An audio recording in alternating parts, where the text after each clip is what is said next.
शिवसेनेतील अंतर्गत वाद आता चव्हाट्यावर येऊ लागले। गेल्या आठवड्यात जिल्हा सचिव संतोष भोईर यांनी पदाचा राजीनामा दिल्यानंतर पदाधिकारी नाराज असल्याचे बोलले जाऊ लागले।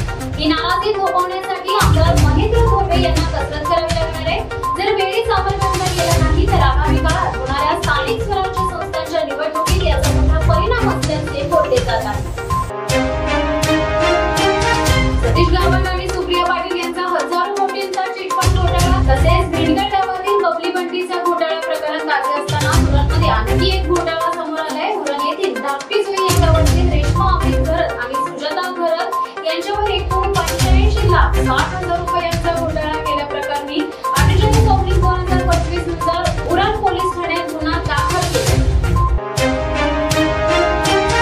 आधी लांबलेला पाऊस, नंतर उशिरा पडलेली थंडी आणि आता अचानक वाढलेली उष्णता यामुळे कोकणातील आंबा बागायतदार धास्तावले। हवामानातील बदलामुळे यंदा हापूस आंब्याच्या पिकावर विपरीत परिणाम दिसून येत आहे। त्यामुळे आंबा उत्पादनात मोठी घट होण्याची शक्यता आहे। आंबा सर्वसामान्यांच्या आवाक्यात असतो, मात्र यंदा पहिल्या टप्प्यातील आंबा 1 महिना उशिरा दाखल झाला।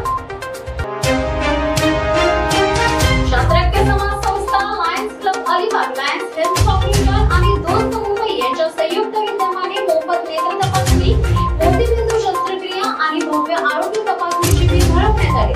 कुरुळ येथील भव्य वातानुकूलित शास्त्रकीय समाज सभागृहात पोटाचे आजार, शौचाची निगडीत समस्या, पोटातील कर्करोग, यकृत, पित्ताशय, किडनी यांच्याशी निगडीत समस्या, शल्यचिकित्सा, हर्निया स्थान, थायरॉइडच्या समस्या, शरीरावरील गाठी, पायांचे दुखणे, व्हेरिकोज व्हेन्स, बीपी आणि जनरल चेकअप यासह तज्ञ डॉक्टरांच्या सल्ल्याने मोफत वैद्यकीय उपचार आणि औषधे देखील देण्यात आली। दिशा सायलेंच्या वडिलांनी मुंबई हायकोर्टात धाव घेतली आहे। सामूहिक बलात्कार करून दिशाची हत्या केल्याचा आरोप तिच्या कुटुंबियांनी याचिकेतून केला। या याचिकेत ठाकरे गटाचे नेते आदित्य ठाकरे आणि माजी महापौर किशोरी पेडणेकर यांच्यावरही आरोप करण्यात आले। यावर आज ठाकरे गटाचे खासदार संजय राऊत बोलले, या देशात महाराष्ट्रात अशी अनेक प्रकरणे घडत असतात। कुटुंबीय, आई वडील हे न्यायासाठी समोर येतात, न्याय मागण्याचा प्रयत्न करतात, पोलीस तपासाला सहकार्य करतात। ही एक प्रथाच आहे। 5 वर्षांपूर्वी त्यांची म्हणणी आहे की आमच्यावर दबाव होता, यावर कसा विश्वास ठेवणार तुम्ही, असं संजय राऊत म्हणाले। माथेरानमध्ये पर्यटकांची फसवणूक रोखण्यासाठी प्रशासनाकडून कोणत्याही ठोस उपाययोजना केल्या जात नसल्याच्या आरोपावरून माथेरान पर्यटन बचाव संघर्ष समितीने बंदची हाक दिली होती। यामुळे पर्यटकांना मोठ्या अडचणीचा सामना करावा लागत होता। अखेर आमदार महेंद्र धोबे यांनी विधिमंडळ अधिवेशन सोडून माथेरानमध्ये तातडीची बैठक घेतली आणि तोडगा काढण्यासाठी पुढाकार घेतलाय। आमदारांच्या मध्यस्थीमुळे ठोस उपाययोजना निश्चित झाल्यानंतर स्थानिकांनी बंद मागे घेतलाय। यामुळे माथेरान आता पर्यटकांसाठी पुन्हा खुलं झालं असून भविष्यात अशा समस्या निर्माण होऊ नयेत यासाठी प्रशासन अधिक सतर्क राहणार आहे। सोयाबीन कापूसला योग्य भाव द्या, संपूर्ण सातबारा कोरा करा अशी मागणी करत बुलढाण्यावरून खालापुरात दाखल झालेल्या हजारो शेतकऱ्यांचा मोर्चा चिरडण्याचा प्रयत्न सरकारने केला। पोलिसांनी आंदोलनाचे नेतृत्व करणारे क्रांतिकारी शेतकरी संघटनेचे नेते रविकांत खोतकर तसेच अन्य पदाधिकाऱ्यांना अडवत त्यांना ताब्यात घेऊन पोलीस ठाण्यात नेण्याचा प्रयत्न देखील केला।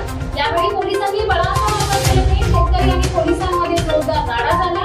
बलात्कारी तुम्ही सापडत नाही आणि न्याय मागणाऱ्या परिणामाला वेळ घालता असा सवाल करत शेतकऱ्यांना फेकू सरकारच्या दंडेली विरोधात जोरदार घोषणा दिल्या। 14 तडे सत्याग्रह, वर्धापन दिन आणि मनुस्मृती दहन वर्धापन दिनाला पुरवणी अर्थसंकल्पात तरतूद करण्याची ग्वाही राज्याचे सामाजिक न्याय मंत्री नामदार संजय शिरसाट आणि रोजगार हमी, फलोत्पादन आणि खारभूमी विकास मंत्री भरतशेठ गोगावले यांनी दिले। त्यांच्या या आश्वासनानंतर मराठी पत्रकार परिषदेचे कोकण विभाग सचिव मनोज खांबे यांनी आपले उपोषण मागे घेतले। शहरातील कचरा न उचलल्याने संपूर्ण ठाणेकर त्रस्त झाले। कचऱ्याने कोणतेही नियोजन न केल्याने दुर्गंधी पसरली आहे। कचऱ्याची विल्हेवाट लावणाऱ्या डायव्हर प्रकल्पाची पाठी कोरी असतानाही संबंधित ठेकेदाराने तब्बल 180 कोटी रुपयांचे बिल महापालिकेत पाठवले। या बिलाने अधिकाऱ्यांचे डोळे पांढरेच झाले असून बिलाची सत्यता पडताळून पाहण्याचा निर्णय प्रशासनाने घेतलाय। विशेष म्हणजे त्यासाठी IITची मदत घेतली जाणार। मोहपाडा येथील वाहतूक कोंडीमुळे सर्वसामान्य नागरिकांना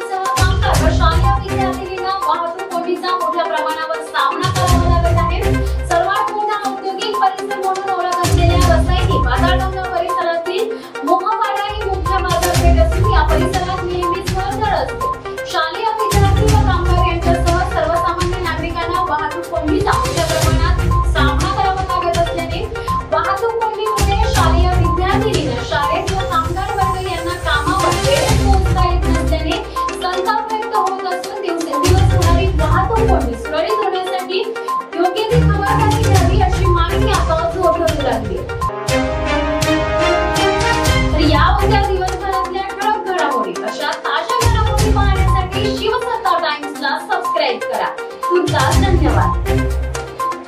दे धडक बेधडक वृत्त देणाऱ्या आपल्या शिवसत्ता टाइम्स न्यूज चॅनलला लाल बटन दाबून सबस्क्राईब करा आणि बेल आयकॉनला क्लिक करायला विसरू नका.